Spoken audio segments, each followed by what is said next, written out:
साहब ने यही तो किया, खड़े हो गए इस विचार पे कि शिव मेरे हैं, तो पूरी दुनिया इधर से उधर हो गई, घर बाहर के लोग इधर से उधर हो गए, लेकिन वो एक जगह खड़े हो गए तो हो गए। उन्होंने रास्ता नहीं बदला, उन्होंने शिव के लिए किसी से समझौता नहीं किया, बाकी चीजों में किया लेकिन महादेव के लिए नहीं किया।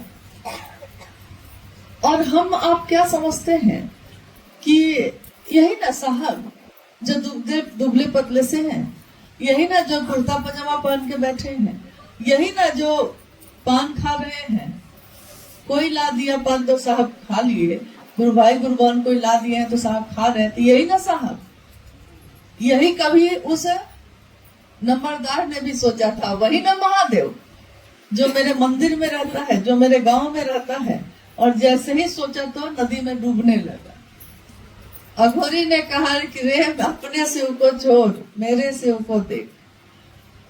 यानी हम जिनको समझते रहे हमेशा कि ये ना साहब से मिलना तो आसानी है जब मन के आ गए, लेकिन धीरे धीरे ये कठिन हुआ। हमारे बीच कुछ गुरु भाई गुरुबान ऐसे हैं, इधर भी दिख रहे हैं, पुराने गुरु भाई लोग हैं। शुरू में जब हम सब साहब से मिलने आते रहे तो मिलना कितना सरल था। जब आए घर में बैठे बात किए, नहीं क्योंकि उस समय उसकी जरूरत थी। लेकिन धीरे धीरे कठिन कैसे होता चला गया, धीरे धीरे हुआ कि नहीं। पटना से साहब देवघर गए, देवघर में समय निर्धारित रहता था कि इस टाइम में साहब बाहर जो पंडाल बना हुआ था उसमें आएंगे, बैठेंगे, चर्चा होगी, बात होगी। और उसके बाद धीरे धीरे व्यवस्था ये होने लगी कि फिर वो बोलने भी लगे और समय भी देने लगे। उन्होंने कहा कि मुझसे मिलना कठिन होता जाएगा, शायद महादेव से मिलना आपका आसान होगा, लेकिन हरिंद्रानंद से मिलना बहुत कठिन होगा।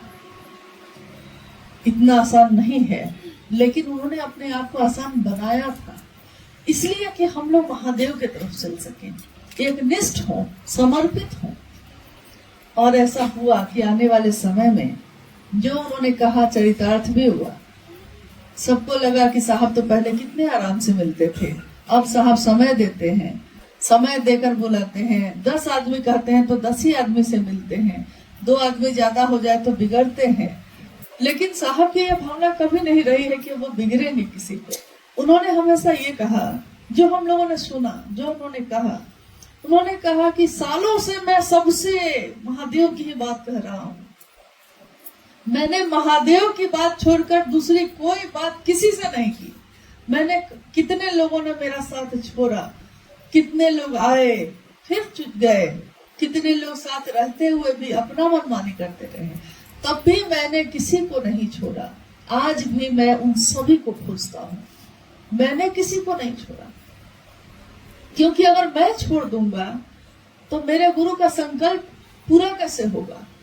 मैं क्या करूं, छोड़ दूं आपको, लेकिन मैं छोड़ूंगा नहीं। मैं तो आपको शिव से बना के ही रहूंगा।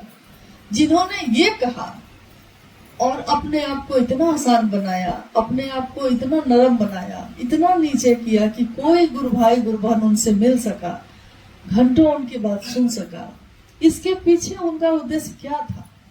एकमात्र यही कि हर व्यक्ति जितना भी मेरे नजदीक आ सके सुने, मेरे साहब के द्वारा महादेव की बात सुने और महादेव की दिशा में चले।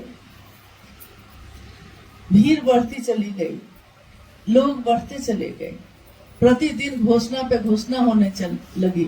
पहले 100 लोग बनते थे, कहीं किसी जिला में अगर 100 लोग की घोषणा होती थी तो साहब माँ को कहते थे कि बढ़िया खाना बनाओ, आज महादेव को मिठाई चढ़ाओ। उस जिला में 100 से ऊपर लोगों की घोषणा हो गई। कभी इतना कठिन था और आज ये रास्ता इतना सरल है कि हम लोग खड़े होकर 2 मिनट किसी से बात करते हैं तो वो शिव को अपना गुरु बना लेता है। यानी जो कांटों से भरा रास्ता था, उस रास्ते को साहब ने फूलों से भर दिया। उनके पैरों में कांटे लगे, उनके पैरों में छाले पड़े, लेकिन उन्होंने हमारे आपके जैसे लोगों को उन कांटों को चुभने नहीं दिया।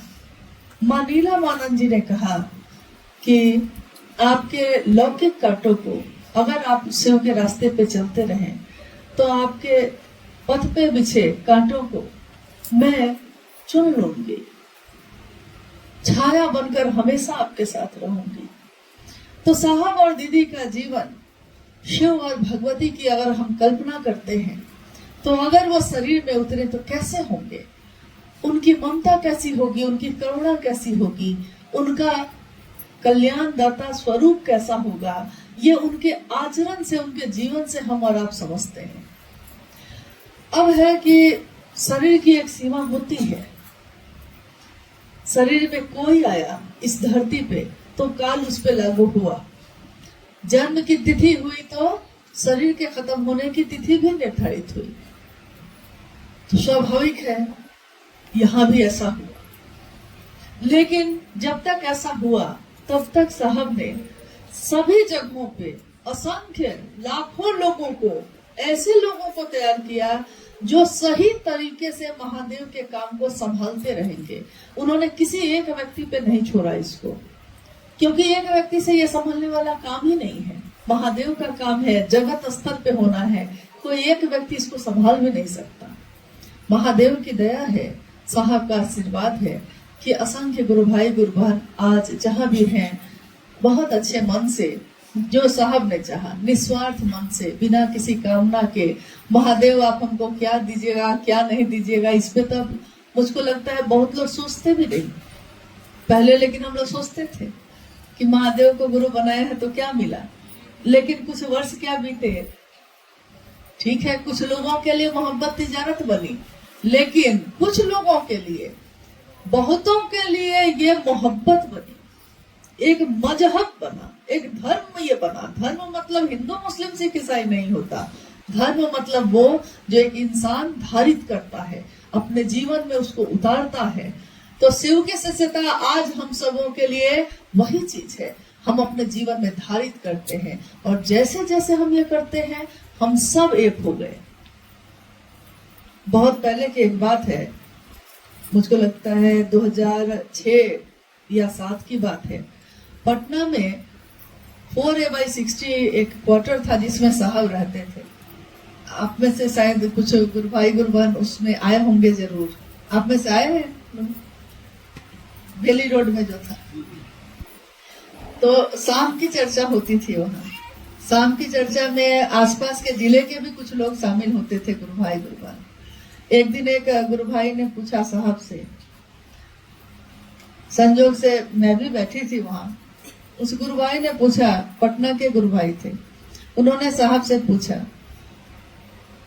कि साहब आखिर शरीर की तो एक सीमा होती है, और जब भी शरीर में कोई ऐसा व्यक्ति आया जिसने कोई मत दिया, कोई रास्ता दिखाया, कोई ईश्वर की तरफ जोड़ा, तो शुरू में सब एक होकर चले।